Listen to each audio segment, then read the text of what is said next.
Our Adrian Wojnarowski and Ramona Shelburne reported that the Warriors, they made a run at LeBron James just ahead of last week's trade deadline in a secretive 24-hour window. The Warriors, they made an unsuccessful bid that included conversations between team owners Joe Lacob and Chiney Ogwumike that would have paired James with longtime rival Steph Curry. Woj is here with us now. So let's just start with this, Woj. How did these talks, how far did they actually go? And what does the fact that they happened at all say about the Warriors' future and LeBron's? Malika, the fact that these talks began at the ownership level, Joe Lacob calling Jeannie Buss, is significant. And the fact that Jeannie Buss didn't immediately just say no, LeBron James is not available, there's no conversation to have here. She didn't do that. The question was, in Golden State's mind, is LeBron James unhappy? Is he unhappy enough that he could be available for a trade? And essentially, Jeannie Buss told Joe Lacob and Mike Dunleavy Jr., the GM in Golden State, to ask Rich Paul of Clutch Sports, LeBron James's agent, to find out from him where LeBron's mindset was on the Lakers. And so that was certainly significant in this. Ultimately, Rich Paul, via LeBron James, shut this down and said they were not interested in it. But the fact that this got not just at the ownership level, but got to the general manager level where Dunleavy talked with Rob Pelinka, and obviously they brought Rich Paul into this conversation, and a lot of this beginning with Draymond Green, who has a strong relationship with LeBron James, shares the same agent, and encouraged ownership and the front office in Golden State to pursue this. But I think one of the things that has come from this in a positive way for the Lakers, it did, Malika, get them some clarity that A, LeBron James wanted to be there, and B, that the feeling is going into the final weeks of the season, the final months into the playoffs, toward potential free agency, that they are comfortable that he wants to be there moving forward. And that's what I'm told around LeBron James, is that his focus is on moving forward in LA. That doesn't mean this may not be revisited on some level when the season's over. But I do think there was some positive that came out of this for the Lakers. And it feels like there are no assurances when you're talking about stars in any sport, certainly with LeBron James, but having that sentiment from him, it feels like it is something for Los Angeles, at least a clarity that we hadn't had before. Woj, thank you so very much.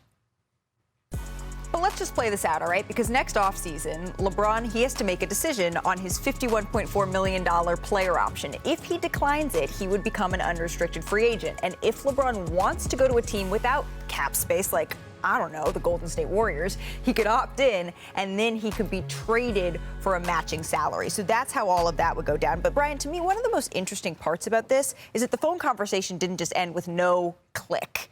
What was the most interesting part to you? Yeah, it lasted 24 hours. Yeah. Normally in any LeBron James season, you'd think it lasts 24 seconds. The other thing is, Draymond Green called Rich Paul on this. Now, he's his agent. And so you ask yourself the question, why would Draymond Green believe that going to Rich Paul would bear fruit? And I think the answer is the way LeBron James was behaving for that 10-day period up to the trade deadline. The Warriors believed, and even LeBron's own friends, which Draymond is one, that LeBron was frustrated enough that maybe this could be something that would be explored. Not hypothetically, like his friend literally brought it to the front of the line. And so that, to me, is very interesting. The other interesting thing is that the Warriors and other teams in the NBA really did have uncertainty. Like, the idea that they would actually investigate this. This is not something that you would normally see. And that's important for the summer, because I do think it's likely that LeBron will opt out of that contract. Not necessarily to leave the Lakers, but to open up his opportunity to renegotiate a new deal. But if he becomes an unrestricted free agent, we know that things are going to get a little interesting by the nature of his star power.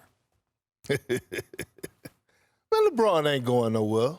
LeBron ain't going nowhere. I don't give a damn if they had a 48-hour conversation. LeBron has never been in the shadows or taken a backseat to nobody. LeBron going to Golden State, he would have been in the shadows of Steph Curry, because we know that organization, that franchise, that city is Steph Curry's city. KD had to find out the hard way. So when I think about it, yeah, it was intriguing. Nice try by Draymond. I understand the close relationship But at the end of the day, right now, where LeBron James is at in his career, his best fit is in L.A. This team just went to the Western Conference Finals last year. He do still have an Anthony Davis that he's close with, by the way, that is in the middle of his prime. Sure. Right? That's what they thought, and then they see emojis, and then they see But this, Wendy, you've been covering LeBron since we were in high school. Meaning because I didn't been part of the journey and watched his journey as well. And you know this, right? At this time, all the time at the trade deadline, he always get an attitude. I agree, and that's why I didn't pay much attention to it until I heard the Draymond. Right, because that almost gives more validity. That point, you guys are so focused on LeBron James, the emojis, the subliminals. I think the most important storyline flying under the radar is the Golden State Warriors. We've been here at this desk for weeks debating whether this is the end of the dynasty or not. And what we did is we heard an answer from Golden State. Draymond is out there looking for another star. So what we learned through these conversations from owners is that Golden State has realized they don't have enough. They don't have enough. And in order to pull something like this off, that means probably their core won't remain intact. And to me, that was the most important thing. Now, obviously, Draymond Green being close with LeBron James is fascinating, but the fact that he felt like he could pull this off told me that enough about the surrounding cast of the current state of the Golden State Warriors. Right, because it feels like, as we've talked about Steph Curry's prime and what they need in order to compete, that was a question. And this says that they are sort of in the market for big games should it become available here, Brian, even if it's not LeBron James. I do think that's interesting, especially with Klay Thompson going to be a free agent this summer and with Chris Paul's contract. I also think it tells you that the Warriors didn't have anything else at the trade deadline. Sure. And they were really going on as much of a fishing expedition as they could. And on top of that, Draymond is a very honest individual. And he knows, he sees the league getting better. He see how tough the Western Conference is. He saw the move that the Clippers made, getting James Harden alongside Paul George and Kawhi Leonard. He's no dummy. He knows they need that extra boost. But also, as we discussed on NBA Today, this story isn't exactly over, right? We don't necessarily know. Like you said, LeBron James could not sign that, could not opt in because he's trying to get another deal going. But we are seeing, okay, maybe it's somebody else that Golden State is looking for. There's a lot of tectonic plates that could be shifting, and it feels like this is only the first chapter of a story that's really going to be written over the summer.